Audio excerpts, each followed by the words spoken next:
Welcome back to Coates in Conversation. I'm your host, Kendra Coates, a licensed therapist who works with couples and athletes in Illinois.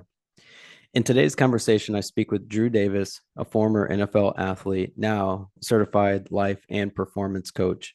In this episode, we talk about a lot of things, specifically Drew finding his identity after he retired from the NFL. We then go on to talk about Drew losing his dad and how that has impacted his life. We transition into talking about the diagnosis Drew had as an adult. And we also talk through therapy and how that has impacted Drew's life in such a positive way. One of the things that stood out in this episode was the topic of therapy.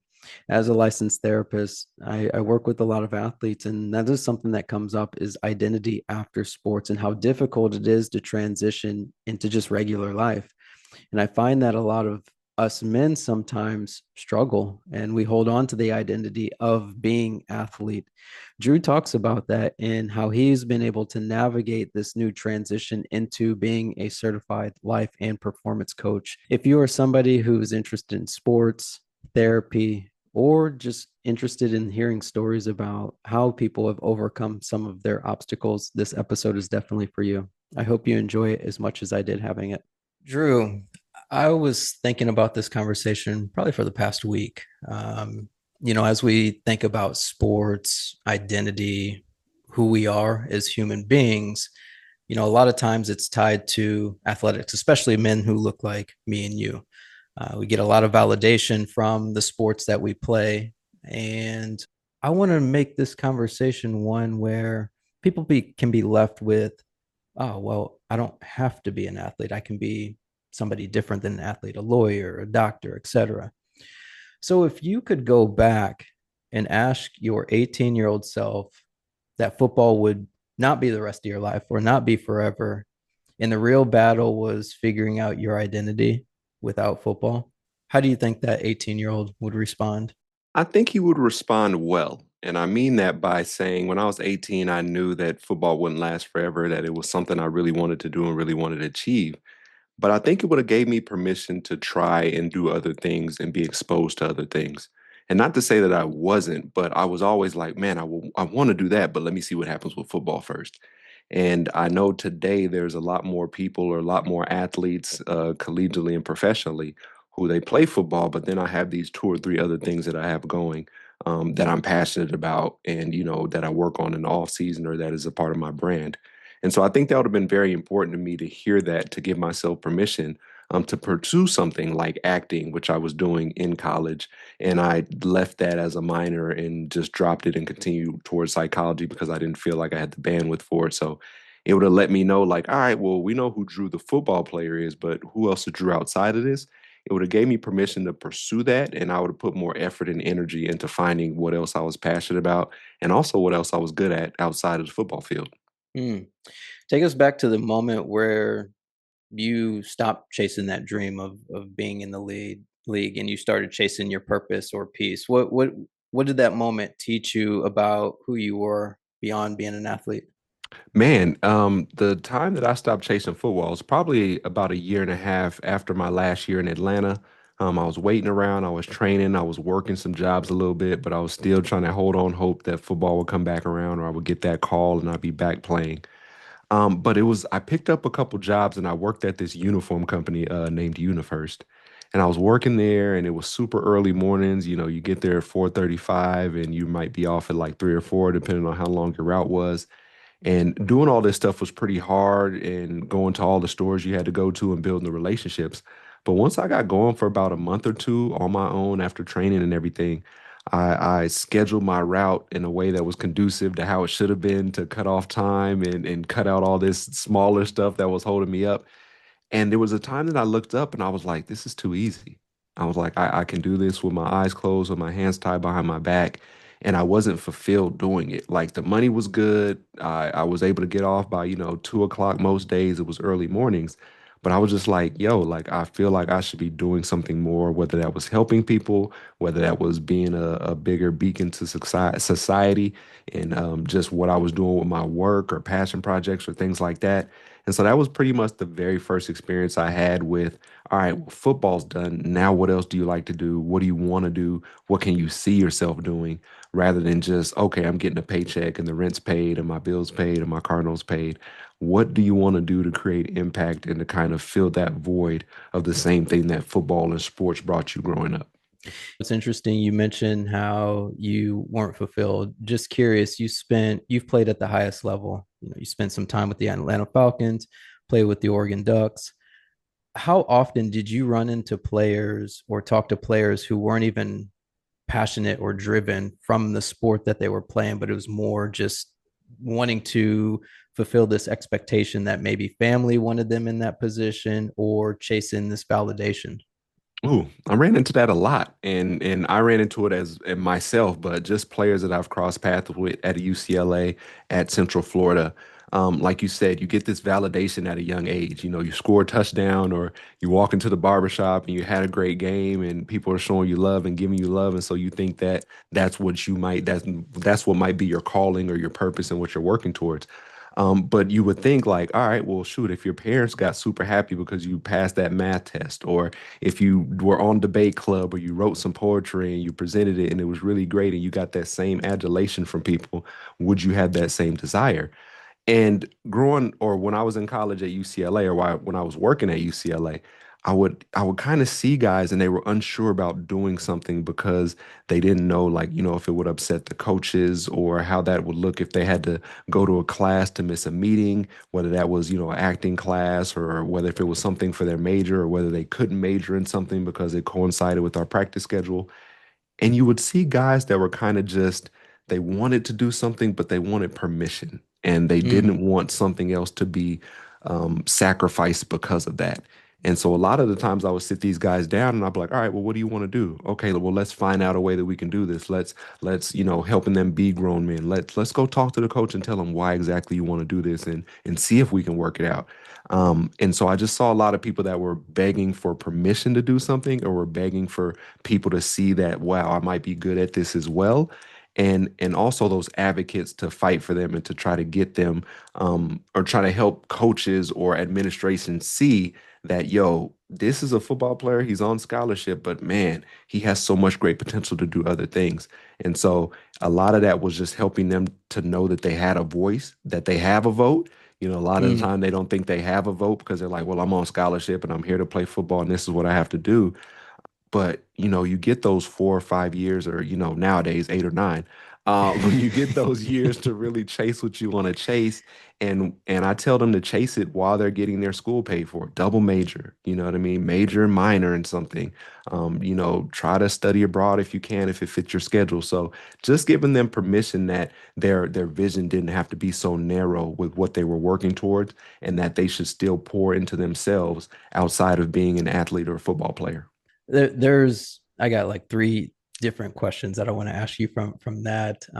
But to keep it concise, you say that a lot of the athletes that you ran into, it almost seemed like they were looking for permission to be able to explore other things. And I can't help but to think, so much in our community, or at least just experiences of us being men of color, Black men, that we are often put in this box that the only way we could be successful is through entertainment or sports. Mhm. So when you say that many of these athletes were looking for permission, was some of it that just the permission that they could break the mold in not being an athlete, but becoming something more than an athlete? Yeah, because like a lot of conversations in our building, they were built around football, and we had coaches that talked about, raising great men and things like that. But then you'd also look at the actions, and the actions didn't match up with the words. It's like, hey, we want you guys, it's all about books and ball. Hey, but you can't miss any meetings for class, or, like things of that nature. And it happens around a lot of football programs, but I think they were more so they're looking for permission, but they're also like, you don't, and I don't think it's a coach's place, but it takes a very secure person to tell an athlete like, yo, you're going to be really good at football, but hey, I can see you being really good at this too. Like putting ideas in their head that might get them off track of football or not totally 100% bought in. And so just like I got to spend a lot of time with the players, so I would see them how they interacted at training table, in the weight room, in the locker room. Followed them on their social media so I can see what they posted about, whether they were going to museums or stand-up comedy or whether they were traveling, like those types of things. And so I would ask those questions as far as like, oh, hey man, I saw you at the museum. What kind of artists do you like? What kind of paintings do you like? Okay, are you an artist? Do you paint? Okay, cool. Let me see some of your work. And a lot of that is like, well, dang, do I show him? Is he gonna tell my position coach, my head coach? And then Hmm. they know that, I go home and I do this and I'm not looking at film. So a lot of that is like pouring into the overall athlete. And like I said, I think when you help them become better people and better well-rounded, that you get a better football player who can come to practice, be locked in, and they can go and leave and do something else so they can come back in the building and have a lot of energy to put towards this because it's what they're doing right now. You hear a lot of times, at least in my experience when I was a former coach, that there were athletes who needed that guidance, male guidance to get them on the right track. I want to transition from when you were growing up. You mentioned how your dad, he was in the house, but the relationship wasn't that great. He was almost there, but physically present, but not emotionally there. He recently passed away, as you shared with me in a previous conversation. After your dad passed away, what came up for you? Was it grief? Was it anger? Was it fear? Was it numbness? What was it? It was, I would say it was all those emotions. You're dealing with the first time of, not having your father around, whether that's for Father's Day or holidays or your birthday and getting that call or text. There was some anger from, how things ended as far as some things that he wanted to talk about and get off his chest on how he felt us as children didn't, step up to the plate when they were in need. But it was also anger from like a place of like, okay, well, you told us this and you're about to leave here and you're going to leave us here with this stuff with nobody to talk to it, with you, without you to talk to it about, I could say. Mm, And we wanted to obey his wish to hear him out, and it wasn't something that we wanted to quarrel about, but it was like, cool, you got to say your piece, but we don't feel right being able to lay our hearts out here 100%. And so the grieving process has been very interesting. I'm in therapy now and been, I think, on my fourth or fifth session, which I love. But a lot of that is breaking down what our family dynamic was and the things that we saw when we were growing up. So, like I said, him being in the house, but not coming to my football games, or he never came and saw me play professionally, which I would have mm, paid for the ticket and the hotel and anything they needed. So it makes you wonder, like, wow, why didn't he come see me play? Like, you have a kid who is in the 1% and doing something that a lot of families or parents wish their kid can get to, and kids that wish they can get there. And you have this person that doesn't really seem like he understands the levels that I've and the heights that I've reached. So mm. it's been a lot of that of just breaking it down. And for the listeners, he's an African parent. So anybody out there that knows African parents or has one, they know it's all about education. They kind of Mm, really don't even care about sports. They care about you being able to have a great career, have a family, have a good house, and provide for yourself. And so there's just a lot of like underlying questions that I would like to ask him, and he's not here. And now I kind of have to break that down with my therapist and pontificate on that myself. mm, But a lot of it has to do with, what kind of father do I want to be? When my kids are playing sports, or how do I know what support looks like and what showing up looks like for them, whether if it's something I want them doing or I don't want them doing. I think having a father that's there to support you and catch you when you fall and when you're successful is very important. So I look at it a lot more from the family dynamic now. And as far as what type of dad are you going to be, Drew, and what type of support system are you going to build for your family with your wife and with your kids? You said your dad didn't come to any of your games. What was that experience like? Just knowing that the accolades that you were accumulating on the field and you didn't have maybe that first male role model in many of our lives when we're born, for some of us who have both parents in the house, your Mhm. dad not being on the sideline. What was that experience like for you? Mm. The word I found with my therapist was hurt. And I Mm. think, as athletes sometime and as men, I remember sitting in therapy and she asked me that same question. And she was like, hey, what was it like being young and your father not coming to your games? And I was like, it was confusing. Like I'm dancing around all these different like emotions and Mm, feelings and stuff. And I'm trying to say it politically correct or just trying to say it. And she was like, it sounds like that little boy could have been hurt. And I was like, you know what? You're right. He was hurt. And that grown man is still hurt. Where, like I said, I would love to just, even though you can't really see him at the game, you would love to look up in the stands knowing that he's there, mm, knowing that he got to feel the atmosphere. And so I want to just say hurt just to have that experience, to have that memory, for me to be able to fly your parents out to a game and go to dinner with them after and hang out with them on a Monday and take them around and see the city. Like, so it's not even necessarily like, yo, seeing me run down on special teams and make a tackle or catch a ball, but it's more so the life that I'm able to afford now and give you guys some of the things that you wanted to provide for me, but probably couldn't. And so I would say, a lot of that's just hurt without, especially just not knowing a reason why, because he never really gave a reason. And he just, oh, I'm busy, or, oh, no, I'll try to catch mm, a game next year. It's the beginning of the year. And I'm like, hey, are you coming to the game this year? Oh, I'll try to get there next year. I'm like, we mm, got 8, 9 home games this year. And you already talking about next year. So, but that's something I'm still healing from, still mm, addressing, and it's becoming more clear. There's more clarity, and I'm becoming more at peace with it. But it's just one of those things where you're just like, you just wish somebody, whether if it was me or him, you just wish somebody would have took that step to have that experience and to create that connection and strengthen that connection a little bit more. mm. I appreciate you being vulnerable and sharing that because I think specifically when you mention therapy, going to therapy, I can't tell you how many men that I run into who, for whatever reason, they say that therapy's for crazy people. And that's not always the case. I Mm, think you highlighted it well when you said the emotion was hurt. And I think there are so many of us men who walk through life that are angry at a lot of things, but underneath that anger, there's usually some sort of emotion that it almost feels too vulnerable for us to express. yeah. And so I'm appreciative that you shared that because I think that is one of the things, as I even work with athletes and professionals, anger, there's usually what is that anger trying to tell you? Mm, Because if we don't get that anger out in a productive way, sometimes it shows up as chronic pain, sometimes it shows up as chronic illness. For you, before we transition, for you making that step in going to therapy, I think this would be helpful for the listeners. What was that catalyst? What was your okay, you know what, Drew? I got to go to therapy. What was the thing that led you to seeking out therapy? mm. It was one was my girlfriend pushing me. And like I said, last year with my dad passing away, I had a cousin that passed away from a brain aneurysm right before that. His name was Mm, Amari, and he was a terrific artist. And it came out of nowhere, and I wasn't able to make it to his funeral, and I still haven't bounced back from that, just knowing that he's gone. mm, So like 2 deaths in a calendar year, and then also just like I baptized last year, so my walk with Christ is a lot closer, and I'm a lot more focused.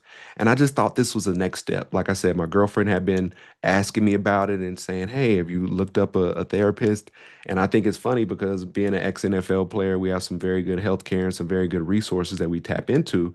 And so it wasn't like I had to pay for therapy either. I just had to do the groundwork in finding one and calling for the EAP, Employee Assistance Program, like doing those things that are a little bit tedious, but like in the grand scheme of things, they're not that hard. And so it was just time. And I finally did the work. I finally, I wanted to have a black therapist as well. I wanted it to be a woman. And so I know how small that makes the pool, especially probably out here in LA, but there's a larger population, but there's also that pocket that you can probably find. And so for me, it was doing the work. It was going to sit down and talk to somebody where I don't have to really watch what I say. And like my family, we're not real talkative and we don't communicate really well on issues or things that have popped up or things that we faced. And so going and talking about that to somebody and it being in a controlled environment where there's no judgment, where they can't tell somebody else like, hey, yo, your sister Drew was talking mm, about you today, where you can really go and just kind of just vent or, kind of think about these things. That became really appealing to me to do. And I've gone to therapy before and had a not a bad situation, but a therapist that I was seeing one time, we're on our virtual call and she was eating, and I was like, hold on, is she Mm, really eating on this call? Like, and so it blew me away a little bit, so it turned me off. But I had been in it before, and I was just like, man, I just have to be more consistent with it. So mhm. it was couple people pushing me towards that, and it was also me just being like, all right, I think this is the next step into healing and into getting some closure and some answers and asking some questions that I probably can't ask my dad, and maybe one day in the near future that I'll ask my mom and try to create more conversations with my siblings for. It's crazy how we sometimes need to be pushed into, going to therapy because it is scary. Like it's Yeah. scary to number one, meet somebody stranger. Number two, to be able to pour our heart or open up our heart to somebody to share these deep things that maybe we've never even shared with anybody else. Your point where the therapist was eaten while she was on your virtual call.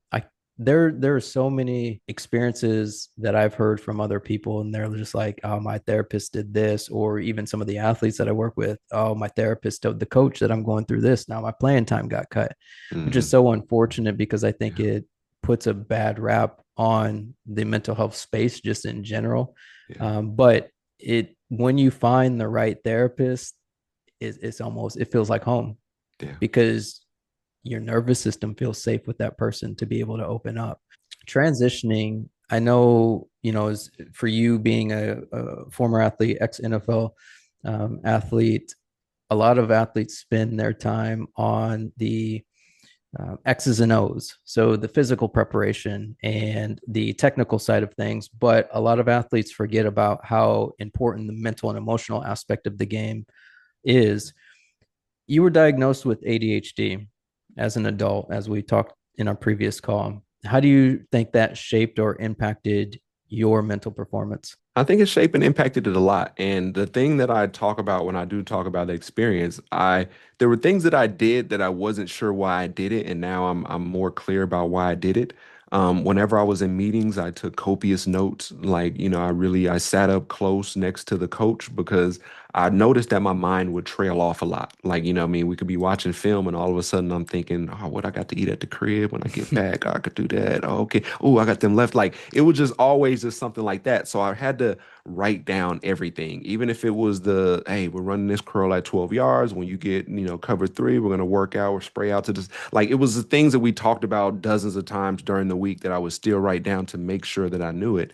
And I found out as an athlete that I'm kind of like a kinesthetic learner. I learn by doing, and the feeling of writing it and seeing it for me works really well too. And so I knew I had to help my senses as much as I could. And also when I would get on the field is I would take a lot of mental reps, and I wouldn't talk to a lot of my teammates just because I knew I get distracted easier. So then flash forward, I got tested at age 30 when we started going through COVID, because I realized, like, when I was looking at people's mouths, I look at people's mouths as a cue when they're talking for remembrance. I'm really good at reading lips too. And once we started putting masks on, I couldn't remember conversations that I was having with my players, with other coaches, and that's when I knew it was a problem. So getting diagnosed just helped me realize how my brain processes things, what I need to do in the meeting room and on the field. And everybody asked, like, well, how'd you have that and you were able to operate in college and the NFL? And I just think, like, I loosely put safeguards in place, just knowing how I operate. I'm always trying to get better. And so for me, it was like those small steps that allowed me to really just get a little bit more head above the people that I was going against, or my teammates, or just people I'm facing off against on the weekend, because I knew that I had things worked down to the most minute detail, and I knew that I wasn't going to mess up on a play or forget a play because I had done so many mental reps and wrote it out so much that it was ingrained in me. What are some of the mental and emotional skills that you wish you had developed earlier in your sports career? Man, I definitely self-talk for me. I'm always talking to myself, whether I'm working behind a computer or whether I'm lifting and running and trying to run another quarter mile in my workout or whatever it is. I find out I know how to push myself really well, and I know how to talk to myself. Outside of that, I wish I could have did more things around, like, just imagery. Our minds Mm. are very powerful. Us being able to, sometimes our mind doesn't know the difference between a dream and what's really happening as far as how we process it. And so I wish I would have got exposure to that earlier as far as, not overworking myself and being able to practice and kind of take those mental reps, like I said before. And just honestly, when I think about mental stuff, probably even hiring a performance coach or a performance specialist when I was playing, to just have somebody to talk to week during the season and start working towards some stuff outside of the season as well. So investing in that more, just knowing how much, like I said, it's a lot of money to invest in it. But if you're talking about having a long career, if you're talking about being able to perform really well to get to the next contract, then if you're able to do that from the work that you get, then that takes care of itself. I'd imagine during that time that you were playing in college and football, the mental health talk wasn't as pervasive as it is now. Did you run into any athletes at the time that had either therapist or were working with some sort of mental performance specialist that you saw their game go to a whole new level because of it? Yeah, it's actually interesting. It's funny. A friend I had that played offensive line for the Atlanta Falcons, he was very, very good.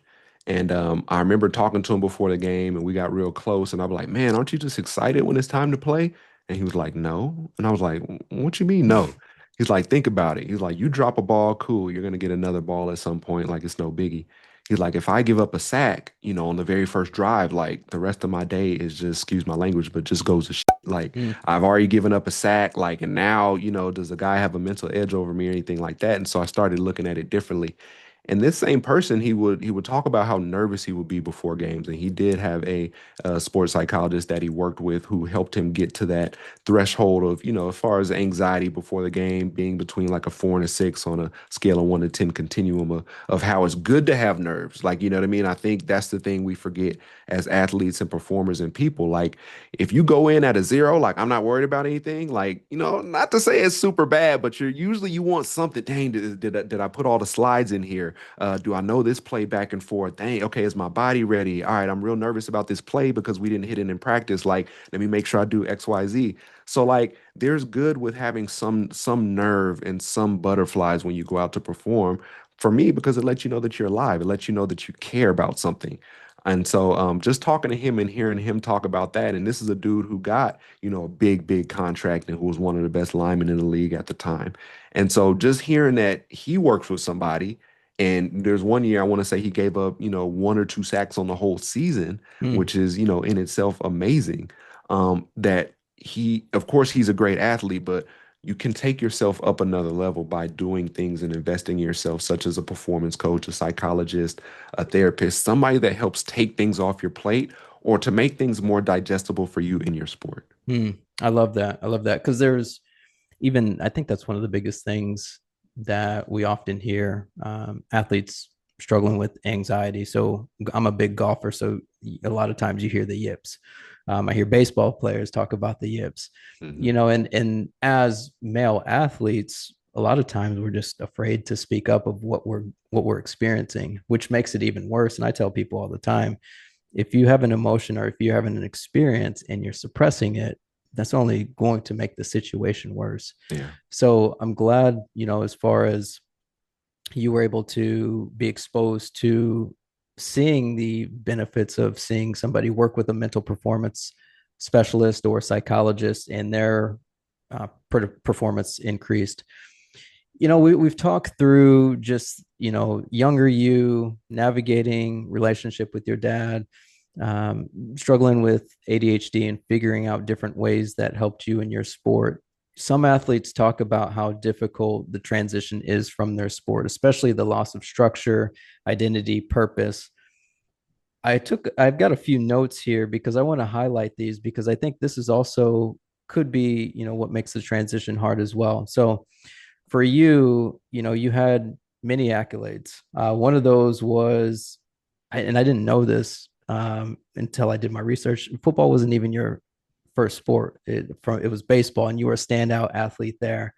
4.0 graduated early in order to get to that college level, and then you were also awarded the Franklin D. Watkins Award, which is a prestigious award that's given to the best African American male student athlete in the nation. So when you think about all of those accolades and then getting to the highest level, being around some of the most elite athletes, what was the hardest part for you transitioning from the sport into just regular life? would say that it's not like there's not jobs that say, you have to figure out how everything transfers over as far as the skills that you possess. But also, like, I think one of the hardest things was being able to go to the NFL, to get out and be out by 26, 27 and then or 27, 28, and then like you look at everybody and there's somebody who's graduated college that has done internships and they've been at entry level already, or that they've already went and got their masters and they're on their doctorate. And so you look around, and for me, I felt behind. Mm, You're filling out job applications, but how do you say, okay, cool, I ran down and made four tackles in the game and got player of the game, and how is that gonna gonna equate to me being able to be a salesman? Like, it really made me like, okay, well, what are my tangible skills that I have? What can I put down here for work experience that isn't sports related, that can kind of get me into rooms and stuff? And I'm happy to say that, like, anytime I filled out an application, I really felt that they would look at it and say, oh, this person played in the NFL, let's get him in here. And once I got in the interview, like, I would crush the interview. There's not a interview that I sat in where they didn't offer me the job, because I know how to sit down and how to, do my research on the company, do my research on the position and all these other things. And so for me, it was just hard to say, okay, now football's done. What else? What other attributes? What other characteristics do I have? What other tangible things can I put on this resume that can get companies and HR people to bite and to bring me in and to say, hey, we know this dude doesn't have much experience, some work experience in the real world, but we feel like he has a lot of qualities that we can't teach, or a lot of the things that he's going to be able to excel on, just because he's just very well built and just very focused and very driven. And so a lot of that was just me getting out of the league and really finding what I was passionate about and what I wanted to do. And then also just getting over that fear of, do I belong? That imposter syndrome of, well, I played sports since I was 8. Like, can I be productive in this world? Can I be somebody that goes and works for a business and does a 9 to 5 and sit down and cold call people and be successful? So a lot of that was me getting over myself and me having confidence that the same person that's done all the things that you've named can go and do a lot more stuff with a little bit more exposure to it. what's the number one thing that you wish you would have done sooner after leaving the league? Mm. I wish I would have got back in school early. I wish I would have, whether if it was pursuing that master's degree in clinical psych, or, starting towards that doctorate, getting on my educational path. I've always known I wanted to be a psychologist, and, going to school and being a football coach and then going over here and doing something and going to acting school has delayed that. But I knew psychology for me has always been something that I've wanted to get a master's and a doctorate in and move on quicker. But just getting back into school, I think we all say like, "Oh, I'm not ready yet. I'm not ready to turn in any assignments and read any Mm-hmm. books or anything like Yeah. that." But even if I would have been working on this in my last year and spent a year and a half, 2 years going to get a master's, I just felt like not the transition would have been easier, but I just felt like I would have been able to check that box a lot earlier than I would have now that I'm 36. Being educated is it's a mindset to me. You know, it's almost you read quite a bit and you post quite a lot about the books that you read. And to me, I just think it's a mindset of similar to as we both former athletes. You know, if you want to get better at a specific drill, do this more or get stronger, this, that, and the other. Same thing applies to our brain. And the reason why I say it's a mindset because it's not easy. Mhm. And I think you hit it on the head with, I'll delay it, or oh, I'll go back in this time. And the more and more we delay it just doesn't happen. And so I've noticed just the education makes me a better critical thinker to some of the foolery that we see today. And you're just like, you know what? The math ain't mathing on that. um, as we wind down this episode, there's a kid out there who might look like me and you, who may have similar experiences to us or may not, but they have the desire to go on the same path you did, Mhm. being a standout athlete in high school and college and getting to the league. If there was one thing that you would leave them with today, because you've seen it all on each level, what do you want them to take away from this episode? Mhm. There's somebody out there that looks like you and I. I want them to take away from this episode that what you want to do is very possible. It's very possible. Get around somebody that's done it or can help you get there. There's not much, there's no extra badges or awards for being able to say you did it by yourself and you got it out the mud and nobody helped you. Make your path a little bit easier by leaning on people and reaching out for some help, whether that's in your sport, whether that's in the career that you want, whether that's finding out what you're passionate about, and putting people around you a good support system that can help you get there. And sometimes there are some people that stumble on you and find you and pour into you and take an interest in you. But a lot of the time, it's going to be you identifying the people that you would like to learn from or have an influence on you. And so a lot of that is taking that step and also just being vulnerable and asking, sending that email, making that call, sending that DM. But whatever you want to do is possible. It's just going to take hard work. But with the support system, it can be a lot easier because you'll have somebody who you can funnel stuff to when you have questions, when you're going through some problems, when you're figuring out what direction you need to go in. You're going to have somebody that has way more experience than you, that sees you for the good things that you have, for the good qualities that you have, for the things that you can work on to get better. And you're going to have somebody that you can go to that can pour into you and help you get there, and be a support system for you and be a mentor or be a guider for you. And you should really, really appreciate having those people because not a lot of people have them. So if you don't have them right now in your life, ask how to get them, or I just told you how to get them, but tell your parents, tell your brothers, tell your sisters that, you want to be connected to somebody who's a doctor or a lawyer or a business owner, entrepreneur. And then once you get connected with those people, pour into those relationships, be present, ask questions, and just do the best you can to learn as much as you can from somebody who's already been through it. Drew, what do you want your legacy to be? Oh, I was asked this all the time. Man, I want my legacy in this. I really haven't still like been able to put a kind of pin in exactly what I want it to be, but I want when people to hear my name, I want them to smile. And if you Mm. say, "Hey, what do you know? Do you know Drew Davis? Tell me about him." And I just want people to smile and be like, "What do you want to know?" We can talk about sports, we could talk about reading, we could talk about entrepreneurship, we could talk about mentorship, we could talk about him being funny, we could talk about being handsome. Just what do you want to know about Drew? I got you. He's a stand-up person. He's a great guy. I want people to speak very well of me when I'm not around, when I'm not in rooms. And I want somebody else to be able to pick up that torch and say, I want to do something similar. I want to take a moment to give you your flowers for pouring into young men. I think we've talked about this before. There are a lot of people out there who are looking for mentors or somebody to look up to. You've seen it at all levels, and you're carving out a path for what you want your future to be. More importantly, I want to just give you your flowers for being such an incredible human being. You pour into, I see it on social media, just pouring in some of the knowledge that you have, sharing, and at the end of the day, caring about people. And I think that's what it's all about, being able to be in a place where we can care for other people while also helping them get to the next level of where they're going. Drew, thank you for coming on to Coats and Conversation to share your story. Where can people find you and some of the work that you're doing? Awesome. People can find me on Instagram. Most social media is handled my name, Drew, Jay Davis. You can go to my website if you're looking for some coaching or looking for a speaker, graduation, commencement speaker, whatever it might be, drewjaydavis.com. Send me if you want some coaching or looking for mentorship, just shoot a message to me from my website. But and mostly everything you can find me on Drew, Davis, and all social media handles. If you enjoyed this podcast episode, please be sure to like and subscribe to Coats and Conversation. All episodes can be found on YouTube, Spotify, Apple, or wherever you listen to podcast episodes.